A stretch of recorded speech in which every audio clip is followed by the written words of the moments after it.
معزز سامعین کرام، آپ سن رہے ہیں پیارے اردو چینل پر مرتضیٰ احمد خان میکش کی کتاب اخراج اسلام از ہند، سب ہیڈنگ ریاست پٹیالہ۔ سچ پوچھیے تو ریاست پٹیالہ میں مسلمانوں کا کشت و خون اس وقت ہی جاری ہو گیا تھا جب لاہور اور امرتسر کے سکھوں نے مارچ 1947 میں فساد شروع کیا تھا۔ اسلامیان پٹیالہ کی ہلاکت و تباہی نہ صرف گنڈوں اور بدماشوں کے ذریعے ہوئی، بلکہ بڑے بڑے افسروں، وزیروں اور یوں کہیے کہ خود ظالم راجا کا اس میں بڑا ہاتھ تھا، اور انہی کے اشار و ایما پر یہ ستمرانیاں وجود میں لائی گئیں۔ ان خفیہ ریشہ دوانیوں اور پوشیدہ سازشوں کا بھانڈا 5 اگست کے روز بد کو پھوٹا، جبکہ ہنوز دونوں ڈومینیں تقسیم کے جھولے میں لٹک رہی تھیں۔ اس روز پٹیالہ کی جابر حکومت کے حکام نے قتل مسلم کا کھلم کھلا اعلان کر دیا۔ ریاست کے بد کرداروں اور سفاکوں کو کھلی چھٹی دے دی گئی۔ ریاست کے فوجی سپاہیوں نے سفید کپڑے پہن لیے۔ گنڈوں میں عظیم المقدار آتشی اسلحہ اور دوسرے آلات حرب تقسیم کیے گئے۔ افسروں نے پیٹھ ٹھونکی، وزیروں نے تھپکی دی۔ کوئی مبالغے کی بات نہیں، حقیقت ہے کہ خود راجا نے فتنہ گروں کی ہمت بڑھائی، فسادیوں سے مصافحہ کیا، لڑاکا سورماؤں کو انعام کے لالچ دیے، شریروں، لچوں اور گنڈوں کے لیے خزانے کے منہ کھول دیے، اور خون مسلم کی وہ ارزانی دیکھنے میں آئی جو تاریخ نے اب تک کسی بازار میں نہ دیکھی ہوگی۔ 5 سے 15 اگست تک کس قدر مسلم تحقیق ہوئے، حالات اس کے صحیح اعداد و شمار بتانے سے عاجز ہیں۔ سرسری اندازہ 30,000 کا ہے، لیکن ہنوز روز اول تھا۔ 15 اگست کے بعد تو مسلمان گاجر مولی کی طرح کٹنے لگے۔ جدھر نگاہ جاتی تھی لاشوں کے ڈھیر، اعضاء کے انبار نظر آتے تھے۔ خون اسلام نے زمین کو رنگین کر دیا۔ شہروں کی نالیاں لہو بہاتی تھیں، بدروؤں میں خون ابلتا تھا، گڑھے اور کنویں نعشوں سے پر تھے۔ بلا مبالغہ آخر اکتوبر تک ہزاروں مسلمان ہلاک اور تباہ ہو گئے۔ یہ ہے ہنگامہ پٹیالہ کا سطحی نقشہ۔ اب میری کہانی سنیے۔ میں پٹیالہ رجمنٹ میں کوارٹر لے کر اہل و عیال کے ساتھ مقیم تھا۔ بہت سے سپاہی وہاں اپنے بیوی بچوں کے ہمراہ رہتے تھے۔ 27 اگست کو ہماری یونٹ پریڈ کر کے آئی تو دیکھتے کیا ہے، پٹیالہ کا سکھ بریگیڈیئر غیر مسلم فوجی حکام کے ساتھ کوئی خفیہ گفتگو کر رہا ہے اور خاص ہدایات دے کر اشاروں ہی اشاروں میں کچھ سمجھا رہا ہے۔ افسروں کے بدلے ہوئے تیور، ان کا انداز تکلم اور ان کی غیر معمولی نقل و حرکت دیکھ کر ہم سمجھ گئے کہ آج خیر معلوم نہیں ہوتی۔ چنانچہ وہی ہوا جس کا کھٹکا تھا۔ ایک افسر بڑی تیزی سے ہماری یونٹ میں آیا اور مسلم ملازموں کے نام نوٹ کر کے لے گیا۔ بعد میں معلوم ہوا پٹیالہ کی تمام فوج کے مسلمان ملازمین کی فہرست تیار کی گئی ہے۔ 28 اگست کی صبح کو حکم ملا کہ سب مسلمان فوجی فلاں جگہ اپنے اسلحہ سمیت جمع ہو جائیں۔ ہم چھاؤنی کے باہر ایک میدان میں اکٹھے ہو گئے۔ وہاں دیکھا کہ بریگیڈیئر اپنے غیر مسلم سٹاف اور دوسرے افسروں کے ساتھ کھڑا ہے۔ 2 برین گنیں میدان میں تیار رکھی ہیں اور 3 انچ دھانے کی ایک توپ بھی موجود ہے۔ پٹیالہ فوج کے تمام مسلم سپاہی اور افسر قطار میں کھڑے ہو گئے۔ بریگیڈیئر اور اس کے ساتھی آگے بڑھے اور کہنے لگے، دیکھو جوانوں، ریاست میں فرقہ وارانہ فساد شروع ہے، اس لیے اندیشہ ہے کہ کہیں فوج بھی اس کا اثر نہ قبول کر لے۔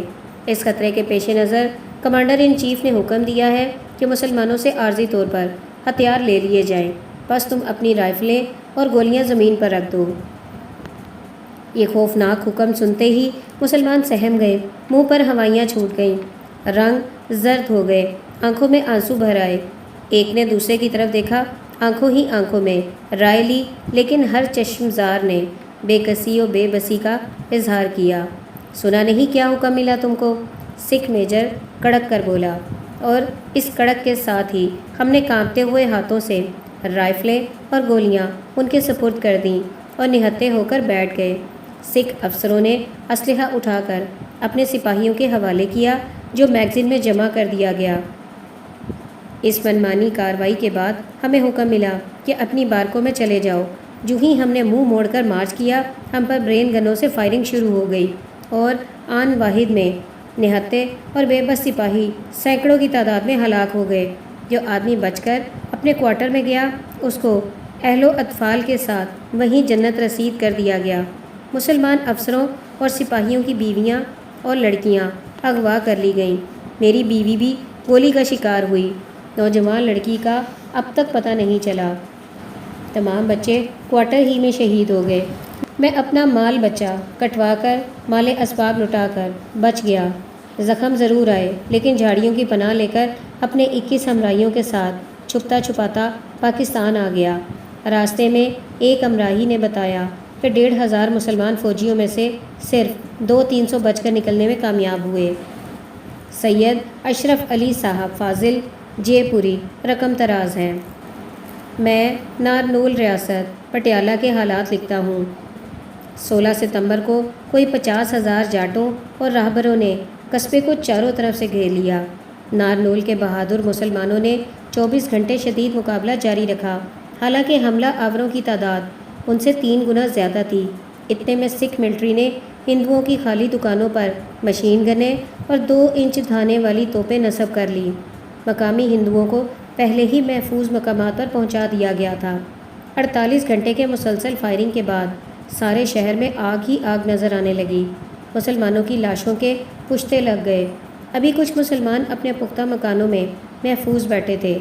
10 ستمبر کو ہندو اور سکھ ایک گائے لائے اور اس کی دم کو منہ میں لے لے کر قسمیں کھانے لگے کہ مسلمان ڈرے نہیں بلکہ جے ہند بھارت ماتا کی جے وغیرہ وغیرہ کے نعرے لگاتے ہوئے نکل آئیں اور مندر میں جمع ہو جائیں جہاں انہیں کھانا کھلایا جائے گا۔ بھوکے پیاسے مسلمان ان کے چکمے میں آ گئے۔ 8,000 کے قریب مرد، عورت اور بچے مندر کے قریب پہنچے تو سکھوں، اہیروں اور جاٹوں نے ان پر حملہ کر دیا اور انہیں قتل کرنے لگے۔ کچھ مسلمانوں نے سمٹ کر مقابلہ کیا اور کچھ بھاگ نکلے۔ زخمی عورتوں، بچوں اور مردوں کی ایک خاصی تعداد راتوں رات ریلوے اسٹیشن پر پہنچ گئی، جہاں مسٹر ویلڈر سپرنٹینڈنٹ پولیس اور mister S P Singha railway line کی حفاظت کے لیے پولیس اور فوج کی کچھ جمعیت لے کر آئے ہوئے تھے۔ سکھوں نے اسٹیشن کی حدود میں بھی مسلمانوں پر حملہ کیا۔ اس پر سنگھا صاحب نے بلوائیوں پر فائر کیے۔ اس جھڑپ میں ریاست پٹیالہ کا ایک سکھ فوجی افسر مارا گیا۔ شام کو پٹیالہ فوج کے افسر نے مسٹر ویلڈر اور مسٹر سنگھا کو چیلنج دے دیا کہ وہ نارنول کے اسٹیشن سے فوج اور پولیس ہٹا لیں ورنہ ہم حملہ کر دیں گے۔ ایک ہندوستانی افسر نے صلح کرا دی اور اس طرح مسٹر ویلڈر اور ایس پی سنگھا صاحب نارنول کے 4-5 ہزار مسلمانوں کو، جن میں ایک بڑی تعداد زخمیوں کی بھی تھی، بچا کر لانے میں کامیاب ہو گئے۔ مجھے ایک ہندو افسر نے بتایا کہ نارنول میں شہید ہونے والے مسلمانوں کی تعداد کسی حالت میں بھی 25,000 سے کم نہ تھی۔ حضرت شہید ترکمان کے مزار والے حوض میں 1,000 سے زیادہ عورتوں نے ڈوب کر عصمت بچائی۔ مزار کی حفاظت کرنے والے 5,000 مسلمانوں میں سے ایک بھی زندہ نہ بچا۔ اس تباہی کے بعد سکھوں نے بچی کچی عورتوں اور لڑکیوں کو برہنہ کر کے جلوس نکالا اور ان سب کو مال غنیمت کے طور پر بانٹ لیا۔ نمرانہ کے راجپوت ٹھاکر صاحب جو اپنی جیپ کار میں جاٹوں کے گاؤں سے گزر رہے تھے، 16 مسلمان لڑکیاں جاٹوں سے چھڑا لائے جو انہوں نے جے پور کے مسلمانوں کے حوالے کر دیں۔ نارنول کے قتل عام سے فارغ ہو کر جاٹوں اور سکھوں کا گروہ بھلیر جنکشن، اجمیر اور باندی کوٹی کی طرف متوجہ ہوا۔ نیز ریل گاڑیوں میں مسلمانوں کا قتل عام شروع کر دیا گیا۔ 20 اکتوبر کو اجمیر شریف سے 25 میل کے فاصلے پر کھروے اسٹیشن کے قریب پاکستان کی طرف جانے والے پناہ گزینوں کی ایک ٹرین پر حملہ ہوا۔ 1500 میں سے 1,000 مسلمان شہید کر دیے گئے اور 300 سے زائد زخمی ہوئے۔ کھروے کے زخمی مسلمان اپنے تازہ زخم اور خون آلود کپڑے لے کر حیدرآباد سندھ پہنچے تو مہاجرین میں ہیجان پیدا ہو گیا۔ انہوں نے اپنے مظلوم شہیدوں کا بدلہ لینے کے لیے ایک گاڑی کو روکنا چاہا تو ہمارے پاکستان کی فوج آڑے آ گئی۔ مہاجرین پر فائر کر کے ایک مسلمان کو ہلاک کر 2 کو زخمی کر دیا اور سندھی ہندوؤں کو بچا لیا۔ حافظ محمد اسحاق خان صاحب لکھتے ہیں، 27 اگست کو اطراف و جوانب میں یہ خبر گشت کرتی ہوئی سنائی دی کہ مہندر گڑھ پر 3 ستمبر کو حملہ کیا جائے گا، بلکہ گرد و نواح کے دیہات میں دور دور تک اس مضمون کے اشتہار تقسیم کیے گئے کہ جو ہندو بچہ اس حملے میں شریک نہ ہو وہ گاؤ کھائے۔ مہندر گڑھ کے مسلمانوں کو 1 ستمبر ہی سے محصور کر لیا گیا۔ جو مسلمان شہر سے باہر نکلتا وہ ختم کر دیا جاتا تھا۔ ریل گاڑی کا سفر بھی محفوظ نہ تھا، کیونکہ راستے میں تمام مسلمان مسافر موت کے گھاٹ اتار دیے جاتے تھے۔ شہر میں کرفیو لگا کر مسلمانوں کو ایک دوسرے سے جدا کر دیا گیا۔ تاہم مسلمانوں نے محلہ بپاریاں اور محلہ رائے ورا میں جمع ہو کر 2 جگہ اپنی پناہ گاہیں بنا لی اور حفاظتی تدابیر اختیار کرنے میں مصروف ہو گئے۔ 3 ستمبر کو غیر مسلم بلوائیوں کا ایک جم گھیر قصبے کے ارد گرد جمع ہو گیا اور ریاست کی ملٹری نے موٹروں اور جیپ کاروں میں بیٹھ کر قصبے کے چاروں طرف چکر لگایا۔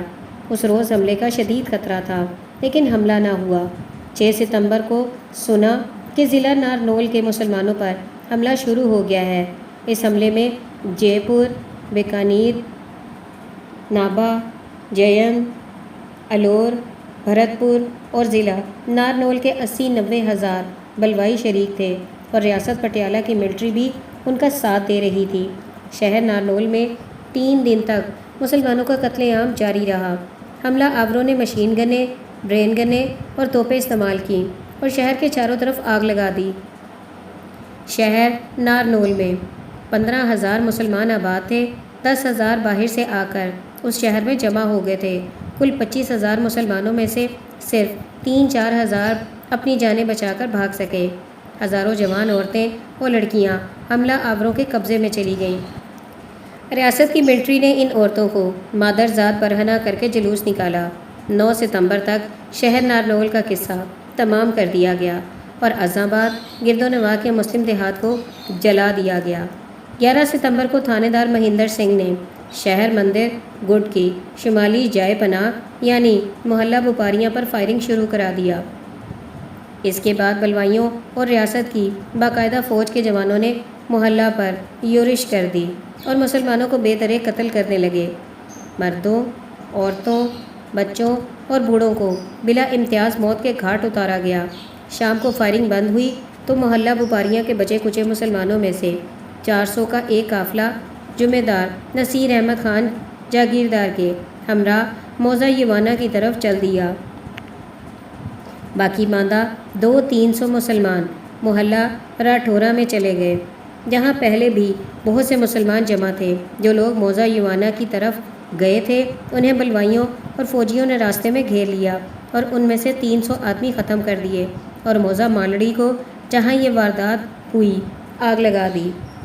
12 اور 13 ستمبر کو ایک جنگی طیارے نے محلہ راٹھورا کے پناہ گزینوں پر گولیاں برسائیں۔ لوگ اپنی اپنی پناہ گاہوں میں چھپے بیٹھے رہے۔ شام کو ملٹری کے 2 ٹرک آئے اور محلے کے 2 سرکردہ بزرگوار اشخاص کو بلا کر کہنے لگے کہ لوگ آرام سے رات گزاریں۔ ملٹری کے 200 جوان حفاظت کے لیے متعین کر دیے گئے ہیں۔ اس یقین دلانے کے باوجود رات بھر گولیاں چلتی رہیں۔ اگلے دن صبح کو حکام نے 2 مسلمان لڑکیوں کو محلہ راٹھورا میں بھیجا جو محلہ بپاریاں سے انہوں نے پکڑی تھیں۔ ان لڑکیوں نے کہا کہ ملٹری کے آفیسر مسلمانوں کے لیڈروں کو بلا رہے ہیں۔ لیڈر گئے، ان سے کہا گیا کہ مسلمان کسی قسم کا سامان لیے بغیر جس حال میں ہیں اسی حال میں 1 گھنٹے کے اندر اندر شہر خالی کر دیں۔ ہم ان سب کو ریلوے اسٹیشن تک بحفاظت پہنچا کر پاکستان کی طرف بھیج دیں گے۔ غرض مسلمانوں کو نہایت گندے راستے سے اسٹیشن کی طرف چلایا نہیں بلکہ ہانکا گیا۔ اوپر سے بارش ہو رہی تھی۔ راستہ کیچڑ کے مارے دلدل بنا ہوا تھا۔ شام کے 5 بجے سے رات کے 12 بجے تک سب لوگ اسٹیشن کے باہر بارش میں بھیگتے پڑے رہے۔ گاڑی آئی تو اس میں آدھے آدمی سوار کرائے جا سکے۔ یہ گاڑی جب مہندر گڑھ سے تیسرے اسٹیشن ستنالی کے سگنل پر پہنچی تو یکدم گاڑی رک گئی۔ صدر مسلم لیگ رسالدار محمد حنیف کو آواز دی گئی۔ وہ گاڑی سے اترے تو انہیں گولی مار دی گئی۔ عذاب بعد مسلمانوں پر اندھا دھند گولیاں چلنے لگیں، کیونکہ وہاں ہزاروں بلوائی اور پولیس اور فوج جمع تھی۔ 3 گھنٹے تک مسلمانوں کے قتل کا سلسلہ جاری رہا اور بلوائی سامان لوٹتے رہے۔ جب گاڑی لوہاروں کے اسٹیشن پر پہنچی تو معلوم ہوا کہ 2000 میں سے صرف 300 کے قریب مسلمان بچے ہیں اور 75 زخمی ہیں۔ بہت سی عورتوں کو گاڑی سے اتار لیا گیا تھا۔ 14 ستمبر کو شام کے 7 بجے یہ گاڑی جے پور پہنچی۔ مہندر گٹ کے جو مسلمان پناہ گزین نصف کے قریب باقی رہ گئے تھے، ان کو تیسرے دن یعنی 15 ستمبر کو گاڑی پر سوار کرایا گیا۔ اس قافلے پر بھی حملہ ہوا۔ پہلے لیفٹیننٹ احمد علی خان کو گولی مار کر شہید کیا گیا اور پھر قتل عام شروع کر دیا گیا۔ اس گاڑی میں سے صرف 1 مرد اور 4 عورتیں بھاگ کر جان بچانے میں کامیاب ہو سکیں۔ مہندر گٹ کے ارد گرد بہت سے دیہات تباہ کر دیے گئے اور مسلمان ختم کر دیے گئے۔ کئی دیہات کے مسلمانوں نے مذہب تبدیل کر کے جان بچائی۔ ہزاروں عورتیں ابھی تک ظالموں کے شکنجے میں پھنسی ہوئی ہیں۔